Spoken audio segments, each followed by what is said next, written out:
All right, we're here with another Trainers Talk. And today's guest is coming from us across the pond in the UK. His name is Billy Cox. He's a personal trainer there. And how you doing, Billy? Good. Yeah, not too bad. Not too bad. How are you? I'm doing good. We were able to kind of talk just briefly before we started recording, and you were saying that you guys are in the same kind of quarantine type of situation like we are here, and your family's doing pretty well. But tell me a little bit more about what you've been doing with clients during this time, and when will you be able to start working with clients again? So we went on to lockdown properly as of the 23rd of March. And at that point, it was literally shut everything down, gyms closed, can't really do anything. So I took some of my clients online, luckily picked up a few new clients who also wanted to go online based as well, which was good. And then sort of from there, it's just sort of dragged along really. Trying to find things to fill the time with day to day. You know, Planning only takes so long, session planning and so on. And then the odd client online. But luckily, as of 1st of June, we can start up one-to-one outdoor sessions again. So can slowly start to bring clients back in, which is good. Yeah, no, it is. We had our, like I said, we had our first kind of outdoor session not too long ago for classes, and kind of to see people's like bubbling, like, they're in this weird state, and the bubbling kind of joy of like, getting out of the cocoon of being stuck at home. It's definitely been a weird time. But let's go back a little bit. Let's talk about how you became a personal trainer. What got you into wanting to be a personal trainer? So originally, I wanted to go down the physio route. And that was sort of from probably year 9 or year 10 at school. So for 14, 15 sort of age. And then when I realized it was 5 years at uni, it sort of put me off a little bit. If I'm honest, I probably wouldn't have been mature enough at 18 to go to uni for 5 years and study and focus and, get the results and grades that I needed. So I've always been quite sporty. I've played football since about 5 years old. Okay. And I had a couple of friends that were into the gym and a few people that I knew that PT'd currently. So that, I got into it a little bit. I was very hit and miss with the gym originally. And then I went on to do a sports science diploma at school, year 10 and 11, so that would be like 14 to 16-ish. And then on from there, I went to college to do a sort of the next level up from that diploma. And it just went from there. I sort of come out of college.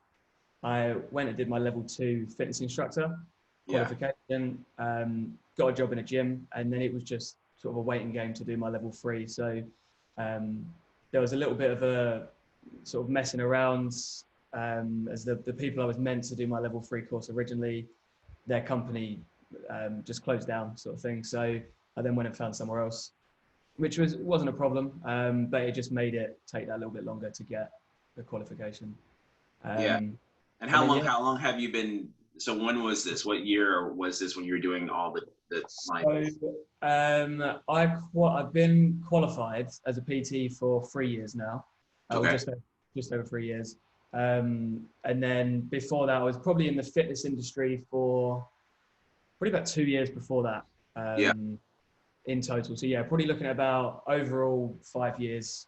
I've worked in a few different gyms. So I've worked in sort of your commercial big gyms, and then like your private PT studios. So definitely got a different atmosphere to them. And I find the clientele has been massively different as well, gym to gym. And I don't know whether that's based on, the area that gym's in, or the prices, the price ranges of PT. But it's been good to experience, training a whole variety of different clients. whether that be, younger kids, teenagers, young adult, Yeah. older, whatever it is. I think it's given me a lot of experience working with different clients.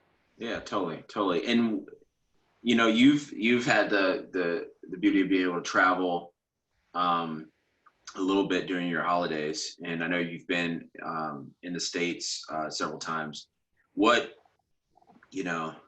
what do you see from the surface of your travels of like the differences between the States here and the UK in terms of the pros and cons of both sides, or just the viewpoint that you have from both sides of it?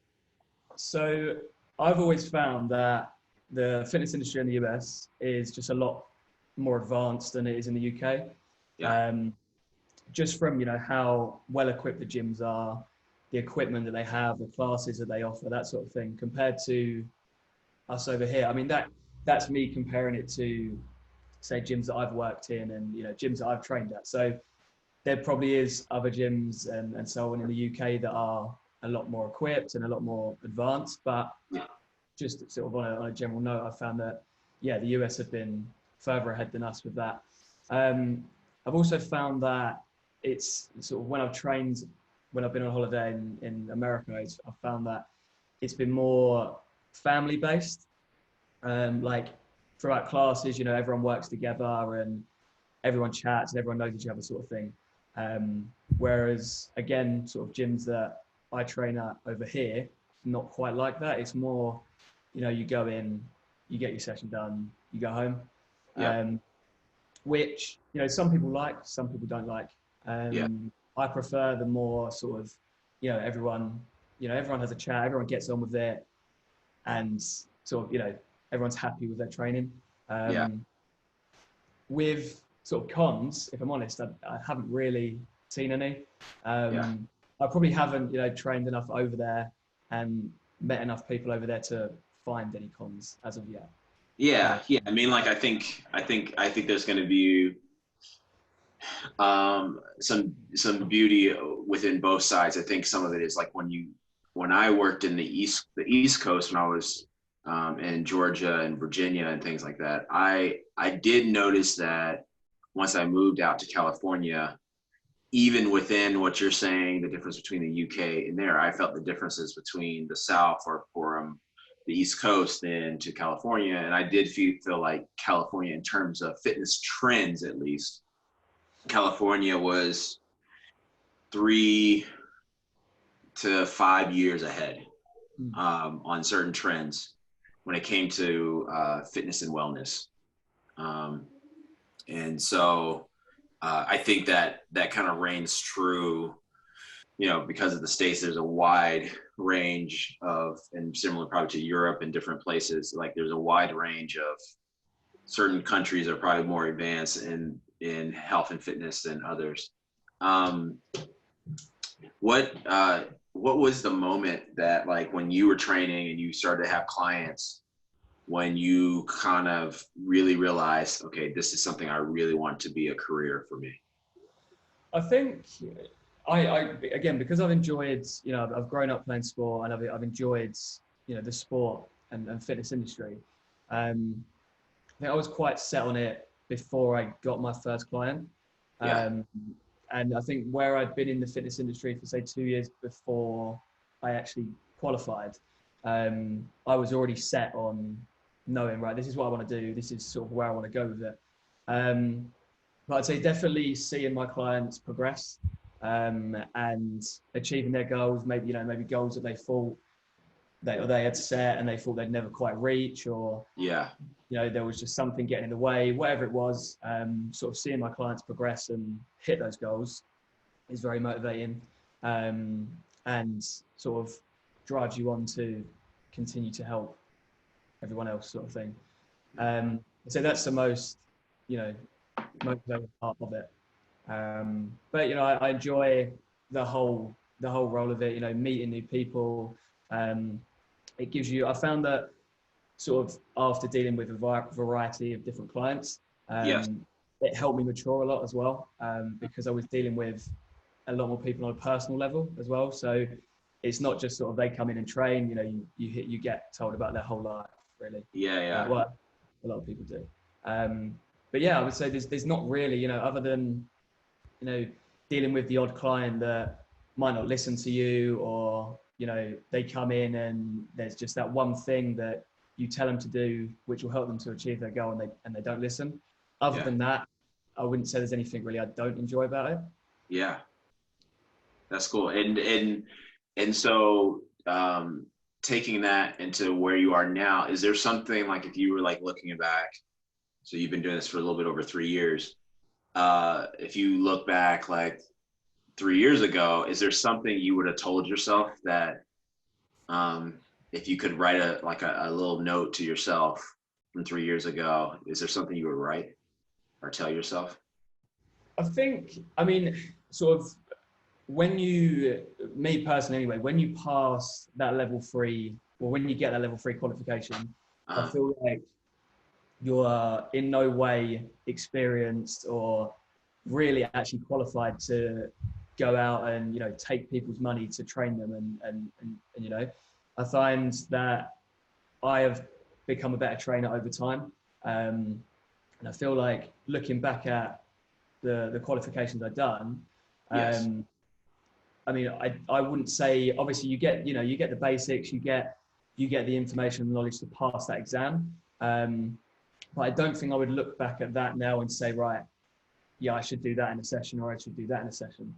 I found that I've learned a lot, again, just through these 3 years, from other trainers as well. But also not to listen to, again, everyone in the industry, because, I mean, I've definitely picked up stuff off other trainers that I've now found out is wrong. And then I've found out stuff from trainers that I've used since, you know, the point I've found out. So I think, yeah, not to listen to what everyone tells you, because the fitness industry is such a just confusing place. Yeah, I would say, that's a very honest and interesting point, because, you know, there is a lot of things that are out there, and people are all giving your point of view. I think sometimes you got to follow your intuition on those things, and I've kind of learned over time. One of the things that I got lucky by was that the people who mentor me, or the schooling that I got, one of the skills that they worked on us with was the ability to cipher, is this good information or not?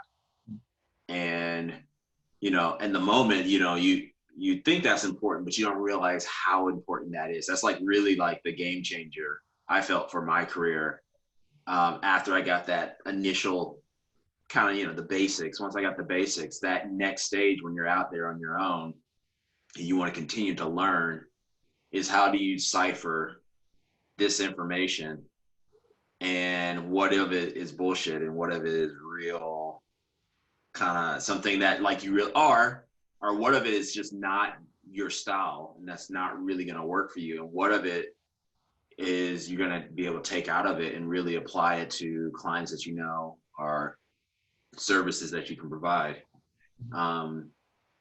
Is, you know, when you're working out, is what is kind of some of your favorite exercises, your kind of styles that you like to do when you're personally working out for yourself and doing that? So I mean, I'm not a great lover of the cardio side of training. Yeah. Although I played football for however many years, and, you know, the main part of that is cardio. When it comes to the gym, I just there's no interest for me. And as of right now, sort of the type of training for the goal I want to achieve, cardio luckily isn't a massive part of that.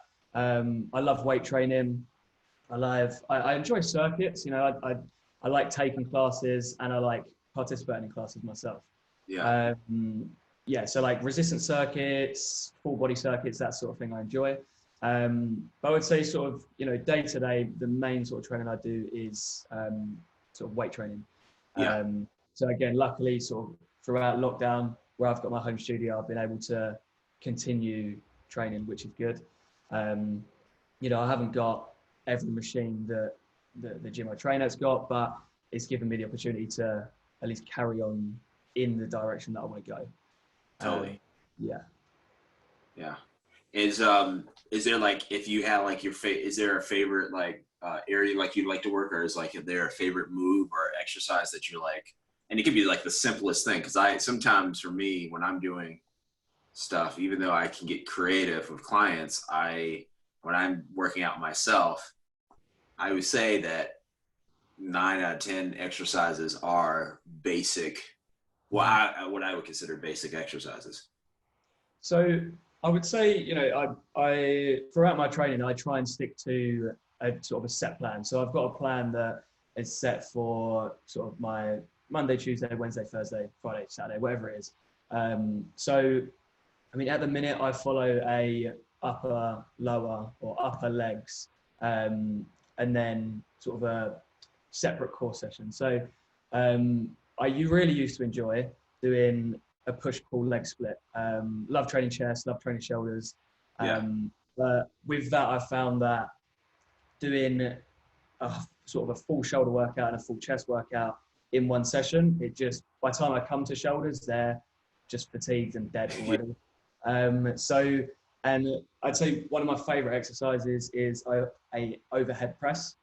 Shoulders. So again, just going back to that push, I would sort of come to that exercise and find that I was never actually putting 100% into it. Because I would already done sort of 3 or 4 chest exercises before, which had just pretty much killed my shoulders off as well. So yeah, I mean, sort of, I would say at the minute, shoulders is definitely my favorite body part to train. But that's definitely sort of changed. I sort of go through phases.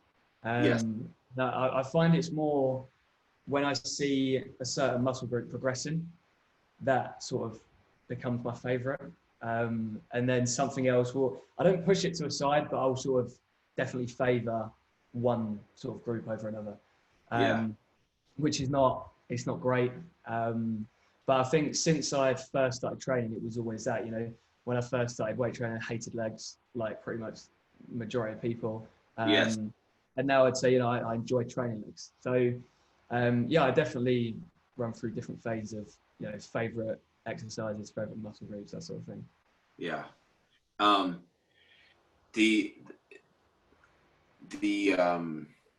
one of the things I want to kind of let people know is that we're trying to get a way to get you over here and have you work with us. And so we're hoping that I think the quarantine side of things has probably delayed things, but within that, I think I know you're trying to get here to be a trainer. What kind of has you most excited about that opportunity? I think so. The sort of going back to the first time I came to California, so a few years ago, 3 years ago now, 2 years ago. Yeah. Just being there, I mean, I was there just over 2 weeks, road trips around, and sort of from that point, I sort of knew, right, that's where I want to relocate to, that's where I want to work and sort of set up my career and sort of go from there. And I found in all honesty, I've probably applied for hundreds and hundreds of jobs in the US, and no one really wanted to go ahead with, the paperwork and bringing someone from the UK over, because it's hard work. So obviously when we first spoke and that sort of opportunity arose, that was obviously great news, gave me the chance to hopefully then progress forward with what I want to do. I just find that, like, going back to sort of the fitness industry, I feel like I will be able to make a much better career for myself within that industry in California compared to where I am now. I mean, the whole thing's exciting. I couldn't even pinpoint sort of one main thing that excites me the most about getting over there. I think it's just the waiting game now, isn't it? So it's trying to, waiting for the forms to get. Yeah, totally. I think that's the long part. So I think when it's sort of, actually approved and, it's 100% going ahead, that's when I think that's when it will properly like hit and sort of. Exactly. Yeah, no, I kind of have to do that myself when there's certain opportunities that we've had that it's a possibility, and we know that the odds are not 1,000% in our opportunity, but it's like you get excited about it, and then I have to like bring myself down to like until it happens. Then I can really embrace into it. Yeah. Before I give you the opportunity to ask me some questions, but before we do that, kind of tell people where they can find you and stuff like that on Instagram or on any social channels or anything, website. Where can they find you? My social media is Bill Cox PT. So that is like my main sort of work social media. Gotcha. I do have a separate social media as well on Instagram that I use for all of my clients' transformation pictures. Gotcha. And the reason behind that was I was putting everything on one account, and sort of the photos of progression of my clients were just getting lost in just a big feed. Yeah. So that account is client_transformation. So with that one, it's literally just my own and my clients' transformation pictures. My other Instagram is just anything work related. I don't, that's really social media based. All I use Instagram. I do have sort of Facebook and stuff, but I don't really push it as much as, yeah. Oh, cool. Do you have any questions for me? Yeah, so first one was, we've sort of touched on it, I guess, already with the whole quarantine and lockdown and so on. But I was just interested to find out sort of how have you adapted, your training of clients, and I know you do a lot of classes, so Yeah. how have you adapted the classes and stuff to suit your clientele throughout like lockdown? Yeah, I would say the biggest thing that I've done with that is try to make it as easy as possible for them, because generally when they're coming into a gym or they're coming to see me live, I'm doing all the setting up of the equipment. I'm putting the weights on there. I'm kind of directing them in a way. And so one of the things that I've done and I think was helpful is that I would often send my clients ahead of time the outline of the workout, not necessarily all the exercises we're going to do, but hey, we're going to do a station workout. So you're going to need a chair, you're going to need a heavy book, you're going to need your dumbbells if they have it, and we're going to create stations within your house or within your space that you're going to be moving. And so setting that up and understanding that I can't give them a movement, or I don't want to unless it makes sense within the flow of the workout, give them something that's so layered of like, you need all these things and do it in the moment, because then you might lose them if they don't have it by them, and kind of give them that heads up. So usually like 30 minutes to an hour beforehand, I'll send them a text. And I don't do that for all the clients, but I do it for clients that I know that if we're doing something that we want to do a circuit style, they're prepared for. And then I would say the other thing too is we've lended out equipment, that we had from the gym that we weren't using. Yeah. To kind of show that support. And because we have a membership, we wanted to keep the membership going. And then the last thing was that we were kind of lucky where we were already working on an on-demand platform where we have this thing where you can go and sign up and you can see online, and we have like these videos. We have almost 100 videos already of different workouts and programs and stuff. And so that kind of became helpful to be able to use that, because that was already built, and we retooled it and we put more energy into it. Obviously over the last couple of months, which has been actually kind of nice, because we've kind of done it from the side before this, and now we've put 25%, 30% of our energy into it, and I think it's starting to show. People are getting into it. So I would say those are the kind of like the key things. And then I would say really checking in with clients' morale, the mental health portion of it, because it's definitely we're social people, and it's kind of hard to be stuck and not be able to go to, I would say go to a pub or go to a restaurant or go to a concert or something like that, and travel a little bit when you're kind of used to having, hey, I'm gonna go to the beach or I'm gonna go to the city or something like that. I think it gives it, like you said, I mean, it opens up sort of, if there was a positive from lockdown, you know, we've all been a lot more creative with working with clients, and I think probably learned quite a lot more, you know, of more stuff that we can do with clients, you know. Oh, yeah. Not everyone's got, you know, a fully equipped gym at home. You know, I think from my clients anyway, a lot of people have got the odd dumbbell or maybe a kettlebell or resistance band, something like that. But you know, it's just trying to adapt and work with the equipment that each individual's got. So I guess doing a class, say, if you've got, I don't know, 15 people in that class, it's making sure that every single one of those has got, you know, something they can at least maybe use as a weight. Doesn't have to be a dumbbell, just something of a weight, I guess. And yeah, my second question would be with regards to Calistoga Fit and the gym and, you know, the whole thing you're doing over there. Where do you see it sort of developing onto? Sort of say you said a 5-year time frame. Where would you see that moving to? Where it's going? Good. That's a good question. I think I would say the big picture I know, and the big picture is making the area that we work in, Napa Valley in particular, a wellness kind of fitness destination for people locally and people who are visiting from outside the area.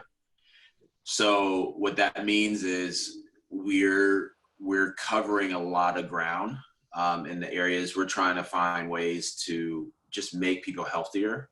We're using fitness as the main vehicle. That's because that's where our main competency level is in the fitness side of it. But so kind of what that means is, I mean, we already kind of do some partnership stuff with the hospital, the local hospital, where we do a cancer program, and you know, we do a lot of things with the city of Calistoga where we do different classes. But the places of where we could go is I think just going more and more into, I kind of want to create a more of a community style gym off of Calistoga Fit. I think Calistoga Fit, there's a little bit more of an individualistic, we have a great community there. It's a little bit more, it's a smaller one.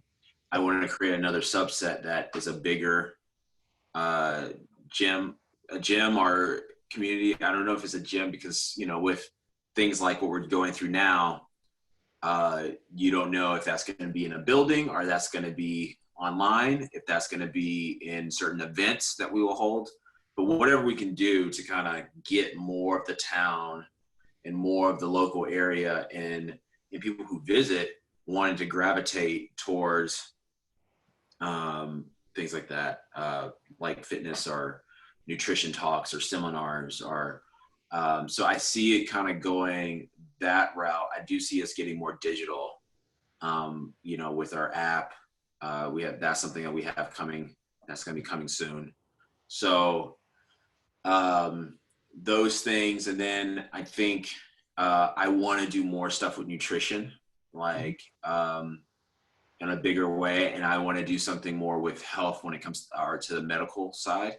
Yeah. So I don't know exactly those angles yet. I know I have ideas, things to do with insurance, things to do with health insurance, things to do with actual doctors that I have relationships with, and expanding that. And then another thing is creating a little bit more prominent sports performance wing of the business. Is something I want to do. So some things to work with some of the local athletes, some kids to high school athletes, college athletes who grew up in the area, because not too many colleges right in our area. But that's something I actually have a decent amount of experience with. But I want to have the right people around to be able to really lead that, because I can kind of help foster that, but I think have somebody really take on that part of it. Yeah, so those are kind of the big things. I think the other things is just growing the team, keeping that close. We have a really good team. We're really close knit, and continue to grow that and grow some opportunities for our team in we call the human resources side of like benefits and things like that. I want to do. Yeah. Oh yeah, yeah. And then I guess last up was when did or what made you get into the fitness industry? What brought you into, PT and then moving on to own your own gym and set up sort of thing? Yeah. So I would say I kind of knew in high school that I knew I wanted to get in this industry. I will say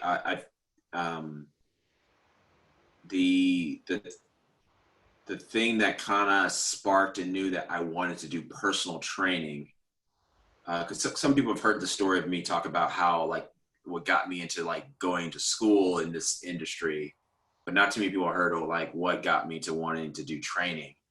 I did a lot of different jobs. I knew I wanted to do the fitness industry in high school, and then I started to do as I was going through college and graduate school. I did a lot of different jobs in the hospital and working in gyms, working in sports performance facilities. So I did all that in between school because one thing I was learning was watching other people that they might have an idea of what they wanted to do by their major or like what they wanted to study, but they really didn't know what what focus that they really want to have. And a lot of them they tried to learn that after they graduated, and they almost spent years, because usually when you want to get out and graduate, you want to start making money. Yeah, of course. Yeah. And so my whole idea was like, well, let me try to do this within school, because it's going to give me natural boundaries, because nobody's going to say they know school is important to me. So I could just work 2 to 3 months at a time at a certain job, get the experience, see what did I like about it, what I didn't. And then it just naturally came that over time, different things, that being able to control your schedule a little bit and being able to have a little bit more say-so in your interaction with clients was important to me. I was like, okay, this is kind of the way I wanted to go. And then luckily I got an opportunity to do the stuff I do with hotels, and then that just kind of push things forward, where it was like, okay, this is a go. I can do this. In my experience, I can train anybody. I can train a 5-year-old. I can train somebody who's 85 years old. Yeah. Cool. Well, I want to thank you for, I know it's late there, and I really enjoyed us having this conversation. We'll have to do it again, and I know you're going to be out here in the fall. Hopefully we'll have more answers before then, for sure. Yeah. And thank you again for joining me on Trainers Talks.